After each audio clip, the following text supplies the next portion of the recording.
Have you ever said yes when every part of you wanted to say no?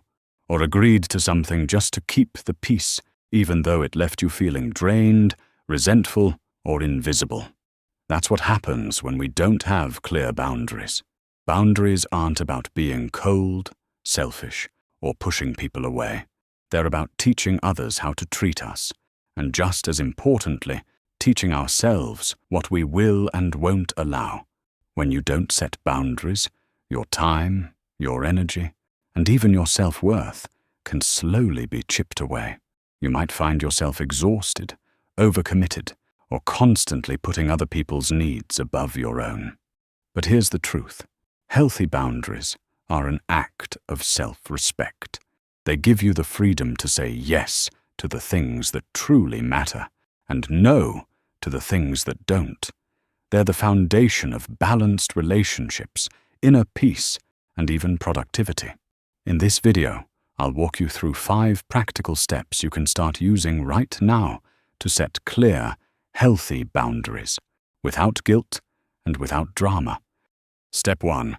Identify where you need boundaries. The first step is awareness. You can't set a boundary if you don't know where one is missing. Start by paying close attention to your emotions and energy in different situations.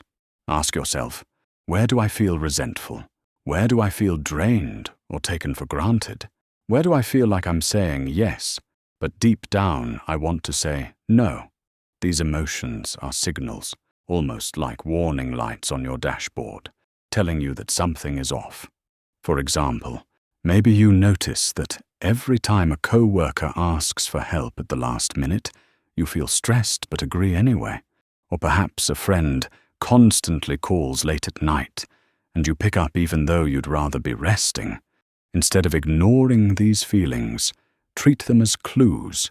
Write them down in a journal or make a quick note on your phone. By recognizing these patterns, you'll start to see exactly where you need to draw the line. Remember, you don't need to set boundaries everywhere at once. Start with 1 or 2 areas where the impact will be the greatest, whether that's your time, your energy, or your personal space. Step 2. Get clear on your limits. Once you've identified where you need boundaries, the next step is to define them clearly. A boundary that's vague in your mind will be impossible to enforce in real life. Think of it this way. If you don't know where your line is, how can anyone else respect it? Start by asking yourself, what do I need to feel respected, balanced, and at peace in this situation? It could be about time. I won't check work emails after 7 p.m. It could be about energy. I can only commit to 1 social event during the week. It could be about space.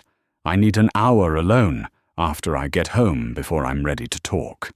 The more specific you are, the easier it is to follow through. Instead of thinking, I don't want to work too much, make it, I will only take on 2 extra projects per month.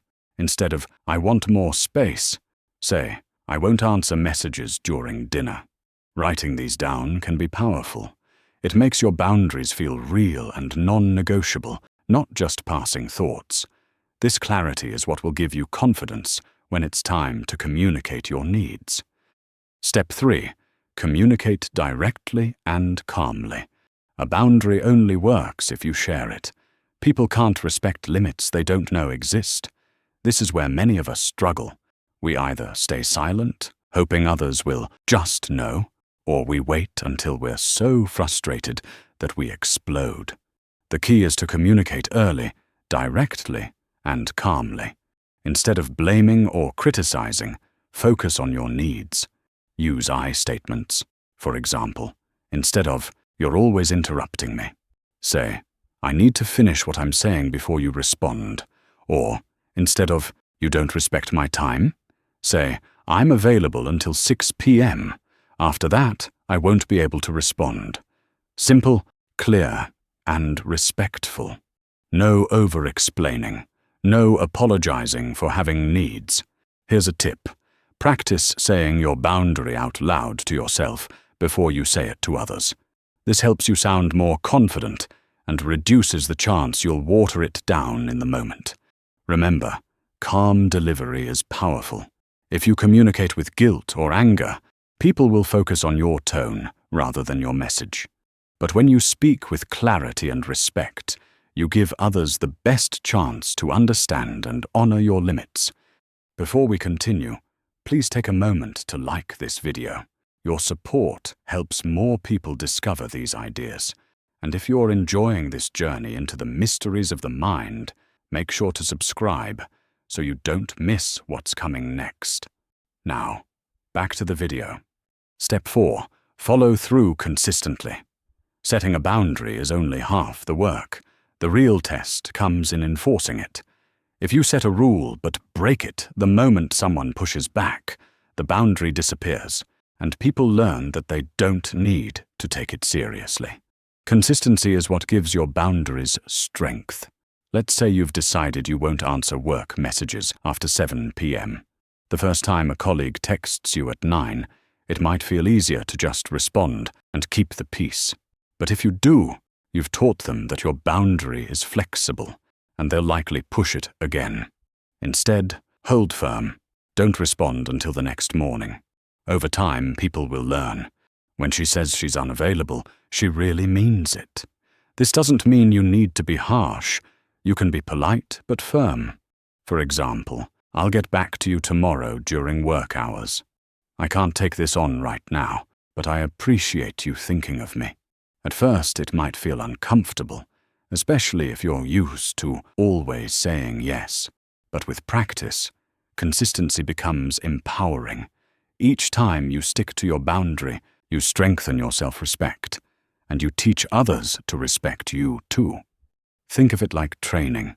The more consistent you are, the quicker people will adjust. Step 5. Expect discomfort, not disaster. One of the biggest reasons people avoid setting boundaries is fear. Fear of rejection, conflict, or letting someone down. And here's the truth. When you first start enforcing your boundaries, it will feel uncomfortable. People who are used to you always saying yes might resist. They might question you, guilt-trip you, or even act upset. That's not a sign you're doing something wrong. It's a sign you're changing the pattern. Think of it like adjusting a thermostat. At first, everyone notices the change in temperature, but eventually it becomes the new normal. Instead of expecting disaster, prepare for discomfort. Remind yourself, feeling guilty doesn't mean you're doing something wrong.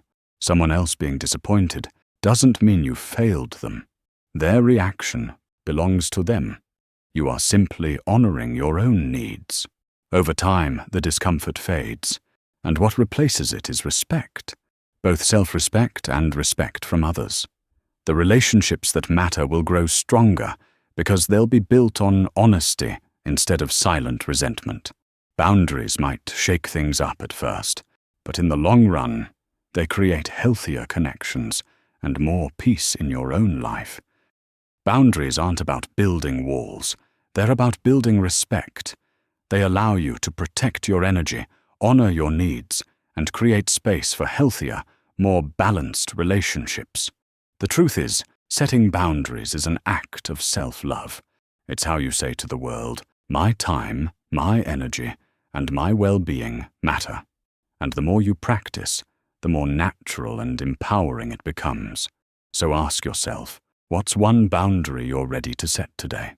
Share it in the comments. I'd love to hear your thoughts. If you found this video helpful, don't forget to like, subscribe, and turn on notifications. Thanks for watching. See you in the next video.